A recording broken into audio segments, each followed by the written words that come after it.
कि बहुत सारे लोग हैं जो दोनों पर्पज से, जॉब वीजा हो या इमिग्रेशन, अंततः वो इमिग्रेशन में ही तब्दील होता है। मोस्ट ऑफ द लोगों का यही मन होता है। हाँ, इंडियंस सो का इसकी वैसे वजह से जो, यस सर, मैं इंडिया की ही बात कर रहा हूँ। तो ऐसे में जो H1 वीजा है उसकी बहुत सारी लोगों की इच्छा है कि वो जाएं H1 वीजा के थ्रू, और जो बहुत ज्यादा डिमांड है अप्लाई के लिए, तो इसमें फ्रॉड के चांसेस भी बढ़ते हैं। और जैसा कि इस बार आपने सुना होगा कि H1 वीजा फ्रॉड में जो एप्लीकेशन सबमिट हुआ है मार्च 2023 में, रिपोर्ट भी आया है गवर्नमेंट, यूएस गवर्नमेंट की तरफ से, राइट, जहाँ पे कुछ फ्रॉड की चांसेस डिटेक्ट की गई है। राइट, तो वो यूएससीआईएस की तरफ से क्या इशू है, जो नोटिफिकेशन भी जारी किया गया और लोगों को बताया गया कि काइंड ऑफ जो नई कुछ कार्रवाई हो सकती है उन लोगों के साथ जिन्होंने कुछ फ्रॉड किया है, तो इसके बारे में आप कुछ बताना चाहेंगे? ठीक है, तो मैं थोड़ा सा आइडिया दे देता हूँ कि अभी तक जो यूएससीआईएस जो बेसिकली ऑर्गेनाइजेशन है जो रिस्पॉन्सिबल है यूएसए की तरफ से सारे वीसा को प्रोसेस करने के लिए, इंक्लूडिंग H1B, तो उनके तरफ से एक वेल नोन कम्युनिकेशन है जो काफी पब्लिक फोरम में भी है। उसके हिसाब से जो जिन लोगों ने मार्च 2023 में H1B वीसा अप्लाई किया है, उसके बारे में थोड़ी सी डिस्टर्बिंग न्यूज ये है कि ट्रेंड जो है थोड़ा सा एक्सट्रीम पे चला गया है, और मैं उसको एक्सप्लेन करता हूँ क्या है। तो यदि यूएससीआईएस का जो पब्लिश डेटा है उसके हिसाब से लें तो अभी करीब 7,58,000 लोगों ने एलिजिबल रजिस्ट्रेशंस फाइल किए थे मार्च में, जो विंडो था 1 मार्च से 20 मार्च के बीच में। और उसमें से जो 3,50,000 है, सिर्फ 3,50,000 के आसपास के लोग ही जो है जिन्होंने अपना सिंगल एप्लीकेशन किया है। तो बाकी जितने बचे 4,08,000 के आसपास, उन लोगों ने मल्टीपल एप्लीकेशंस डाला है। ठीक है, तो हालांकि हम none of us are lawyer and we have a disclaimer कि हम इसको एज अ कोई लीगल नॉलेज के हिसाब से इसको शेयर नहीं कर रहे, बट वी आर शेयरिंग वो इंफॉर्मेशन जो पब्लिक डोमेन में हम उसी के बेसिस पे बस अपना व्यू पॉइंट दे रहे। Okay, so this is not a legal advice by any means.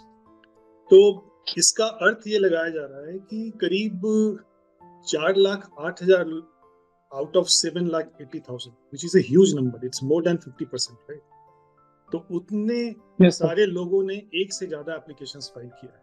अब ये सवाल ये हो सकता है कि 1,00,000 से ज्यादा मतलब मल्टीपल एप्लीकेशंस फाइल करना क्या प्रॉब्लम है क्या? तो यदि मैं यूएससीआईएस के वेबसाइट के इंफॉर्मेशन से उसके हिसाब से बोलूं कि मल्टीपल एप्लीकेशंस अप्लाई करना एक प्रॉब्लम नहीं है, क्योंकि कोई भी person can have multiple companies which can sponsor him or her। लेकिन प्रॉब्लम यूएससीआईएस के हिसाब से वहां पे होता है जहां पे the intent of multiple applications वो कहीं ना कहीं थोड़ा सा रॉन्ग दिखता है। मैं इसको एक एग्जांपल से बताता हूँ। जैसे किस केस में मल्टीपल एप्लीकेशंस रॉन्ग होगी, तो मान लो लास्ट ईयर किसी पर्सन एक्स ने एक कंपनी वाई को अप्लाई किया, ठीक है, तो उसने बोला कि ठीक है, I am interested, both of them talked and agreed कि H1 होगा। अब कंपनी वाई ने क्या किया, दे सेड कि चूंकि लॉटरी होने के चांसेस बहुत ज्यादा होते हैं इसमें, तो मैं आपका कुछ मेरी रिलेटेड कंपनीज हैं, कॉल इट सिस्टर कंपनी या what ever it is, related companies हैं, उनके थ्रू भी मैं आपका फाइल कर देता हूँ। ठीक है, तो यदि वाई कंपनी ने एक्स पर्सन के लिए अपनी बहुत सारी sister companies Y1, Y2, Y3, Y4 and whatever you name them, उनके साथ मिलके उस पर्सन के लिए मल्टीपल एप्लीकेशंस किया है, तो वो रॉन्ग है। वो यूएसए के हिसाब से एक इंटेंट ऑफ डिस्क्वालिफिकेशन है कि भाई ऐसा आप नहीं कर सकते, क्योंकि एक तरह से this is more like almost like rigging of the system. आप उसका अनड्यू एडवांटेज निकालना चाह रहे हैं। ठीक है, तो हुआ ये था कि ये कुछ चीजें हो रही थी। It's very difficult to believe कि यूएसएएस को पता नहीं था, और पता होगा भी। वी ऑल आर स्पेकुलेटिंग क्योंकि हम यूएसएएस के सिस्टम में तो है नहीं। लेकिन यदि आप यूएससीआईएस का जो लेटेस्ट डेटा है उसके हिसाब से देखें, तो जो मल्टीपल एलिजिबल रजिस्ट्रेशंस थी वो 2021 में जो अप्लाई हुआ था, 2021 के कैप के हिसाब से, तो 28,000 था। और 2022 के, और मतलब मार्च 2020 में जो अप्लाई हुआ था उसमें 28,000 था। मार्च 2021 में जो एप्लीकेशंस हुए थे उसमें वो 90,000, ऑलमोस्ट 3 टाइम्स। ठीक है, और मार्च 2022 में जो सो मार्च 20 हो गया 28,000, मार्च 2021 हो गया 90,000, मार्च 2022 हो गया 1,65,000। तो वो ऑलमोस्ट लास्ट ईयर का डबल हो गया। उसके बाद इस साल कुछ ज्यादा ही, मतलब जिसको अति बोलते हैं वो ज्यादा, तो वो बेसिकली 1,65,000 जो मल्टीपल एप्लीकेशन थे वो 4,08,000 चले गए।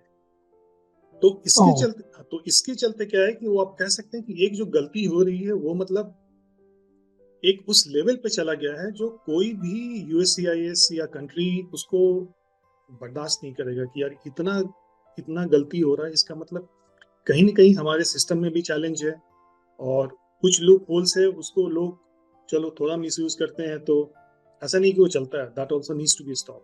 बट उसको एक दूसरे ढंग से हैंडल करने की वजह अभी क्या है, उनको पूरा हेड ऑन लेना पड़ रहा है उसको, because it can be ignored. And that is explain by the fact that कि यूएससीआईएस की डायरेक्ट कम्युनिकेशन सारे एम्प्लॉयर्स को गई है, जहां तक मुझे मालूम है, I have talked to few employers, कि ये ऐसा ऐसा हुआ है, because with that we are taking actions against them जिनका इंटेंट ऑफ फ्रॉड बहुत ऑब्वियस होता है। ठीक है, तो उसके बहुत सारे परमुटेशन कम्बिनेशन है कि कैसे केसेस में फ्रॉड होंगे, कैसे केसेस में नहीं होंगे।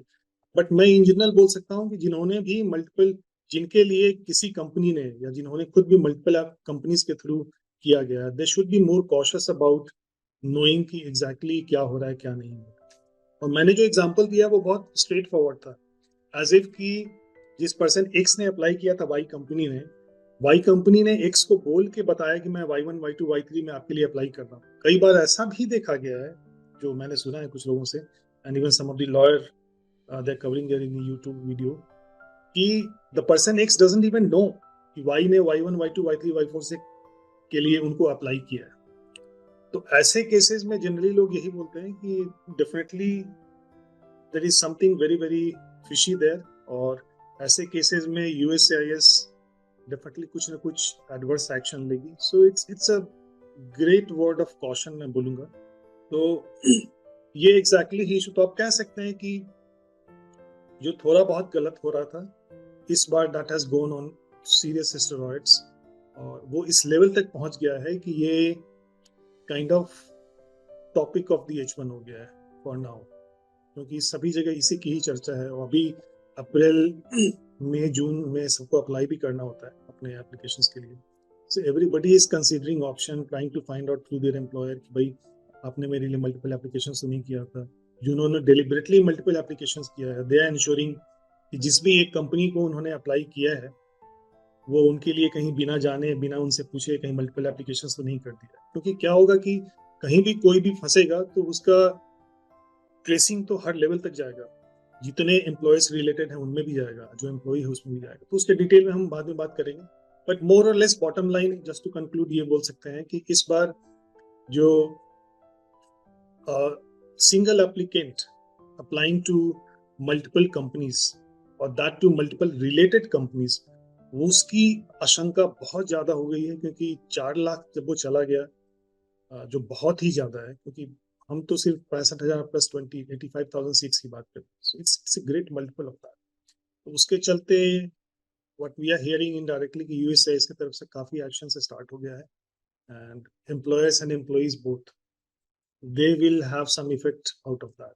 ऑफ कोर्स इसका जो कम्युनिकेशन चैनल होगा यूएसएस, वो डायरेक्टली कभी भी रिसोर्सेज को बात नहीं करती है, वो हमेशा एम्प्लॉयर्स के थ्रू ही बात करेगी। तो कोई नोटिस जाए या कुछ भी एक्शन लिया जाए वो हमेशा एम्प्लॉयर को ही जाएगा। तो employees need to keep checking with their employers, या जो भी उनके स्पॉन्सर्स हैं H1 के इस साल या इवन पहले के भी। इस साल जो हुआ है, एक चीज मैं बोलूंगा कि उसका पहले पे भी असर हो सकता है, क्योंकि कहते हैं ना कि जब केस खुलेगा तो वो उसके हिस्टोरिकल एस्पेक्ट्स पे भी जाएगा कि लास्ट ईयर क्या हुआ था, उसके लास्ट ईयर क्या हुआ था। तो मोर और लेस इसका कारण इलेक्ट्रॉनिक रजिस्ट्रेशन ही है, we all know that. But ये थोड़ा कहते हैं ना कि ये प्रॉब्लम का जो अति लेवल होता है उस लेवल पे चला गया, उसके चलते problem. So hopefully Prince that answers your question. Yes sir, very well covered. And I hope audience को समझ में आया होगा, जिन लोगों के भी बहुत सारे डाउट हैं इससे रिलेटेड।